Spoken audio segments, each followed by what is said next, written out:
breve e especial, com uma pessoa maravilhosa, que é o nosso querido José Disseu.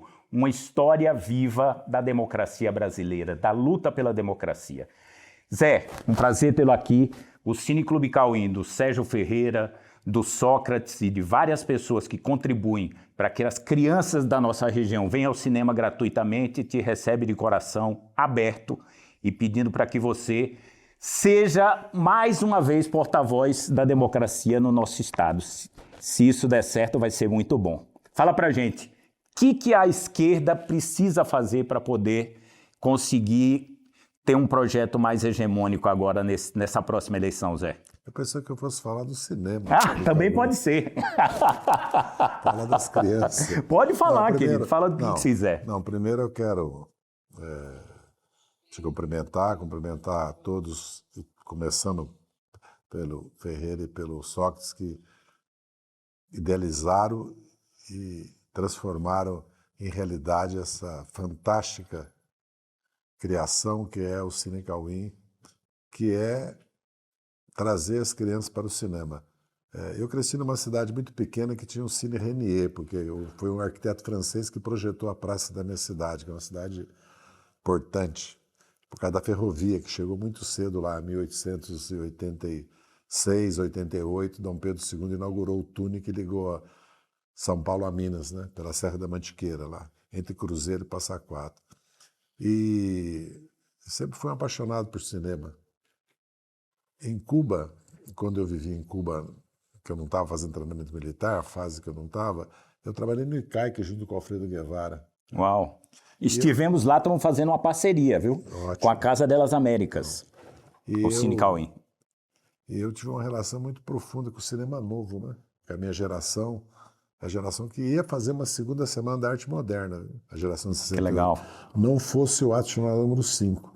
Cinema novo, Teatro de Vanguarda, o Arena, Zé Celso, o Tuca, o TUSP, o Teatro do TUSP, da USP, né? A literatura, as mudanças nas artes plásticas, na arquitetura brasileira. E essa geração foi, né, praticamente impedida pela repressão do Ato Nacional número 5. E eu trabalhei com Vicente Sesso, que eu conheci na noite em São Paulo, quando eu tinha 15, 16 anos, que foi um dos grandes novelistas do Brasil. Agora, quando morreu o Coco, apareceram as obras dele. Depois ele foi para os Estados Unidos, foi para o México, aliás, foi estudar as origens da novela, e eu organizava com ele. Ele tinha no Teatro Belas Artes de hoje, que era Tupi, ali na Consolação da Paulista, ele tinha um Jardim da Infância, tinha um programa infantil que eu fazia todo o guion, o script e fazia a produção, você vê? Olá! Mas ele me demitiu porque eu arrumei uma namorada chinesa, chegava atrasado. Mas continua meu amigo, eu visitei ele agora em São Paulo. E a minha geração foi a geração do cinema. Aliás, eu nasci numa região, no sul de Minas, eu só conheci a pobreza na literatura e no cinema, Vidas Secas, que eu levei um choque quando eu assisti. Então o cinema está muito ligado também à revolução, né? A ideia que os sonhos transformam-se em realidade, né? Isso que é o cinema. Então quero trazer crianças, que você me deu os números, é fantástico, 300 mil crianças. Por ano. Por ano. Mais de 6 milhões já vieram aqui gratuitamente. Não há nada mais importante que a cultura. E uma das razões que a direita conseguiu essa expressiva força política no Brasil, primeiro foi a repressão contra nós. E quando se fala muito que a direita está forte no Brasil, isso é realidade, porque elegeu o Bolsonaro, já tinha elegido o Collor, com o apoio das elites, né?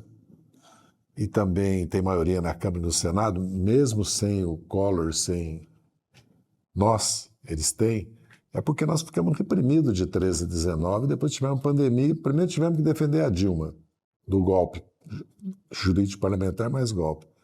Depois tivemos que defender o Lula, numa prisão, num processo jurídico. Sempre na defensiva, né? Depois tivemos que enfrentar a pandemia com o Bolsonaro negando a pandemia. E eleger o Lula, evitar a quantidade do bolsonarismo. Mas a repressão que o Bolsonaro fez mais forte foi a cultura e a educação. A cultura, ele fechou o ministério. O ataque fake, né, falso, à Lei Rouanet, né, a qualquer incentivo à cultura, e o ataque à educação universitária, aliás, como o Trump está fazendo nos Estados Unidos.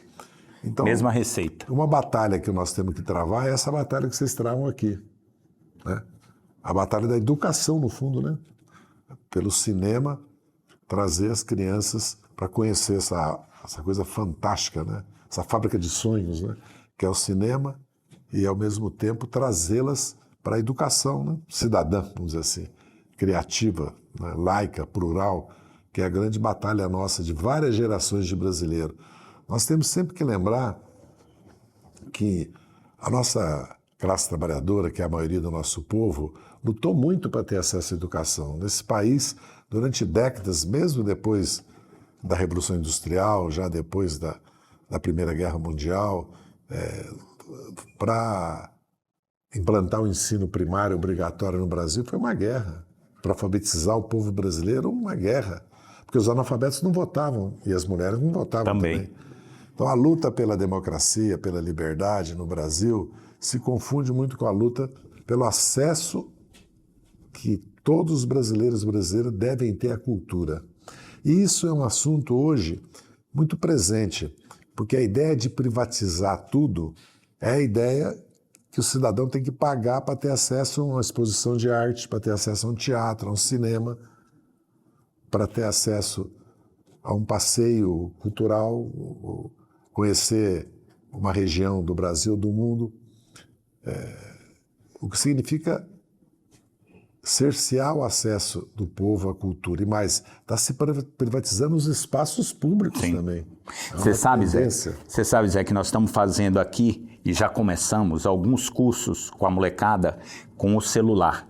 Com o uso do celular primeiro, para eles fazerem documentários no seu bairro, pegando as escolas mais antigas, as pessoas mais antigas, os artistas do bairro, estão fazendo documentário, aprendendo a fazer, através do celular, o documentário, editar, publicar na rede e passar aqui no cinema. Porque a outra batalha que você colocou aqui agora é das redes, né? Nós temos que enfrentar, já conseguimos, né, equilibrar a nossa já melhorou, né?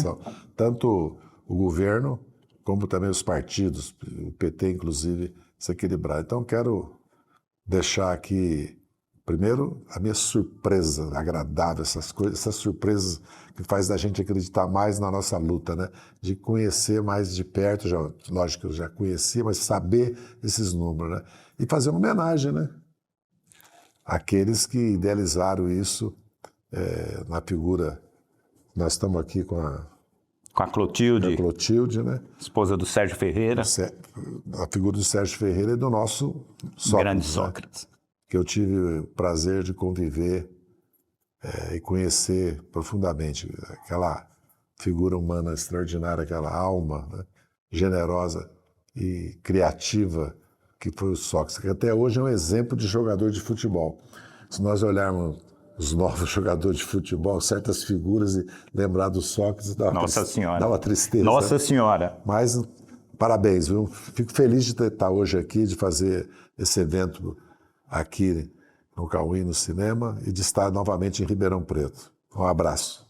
É isso aí, Revista Cauim com o nosso querido José Disseu. Até o próximo.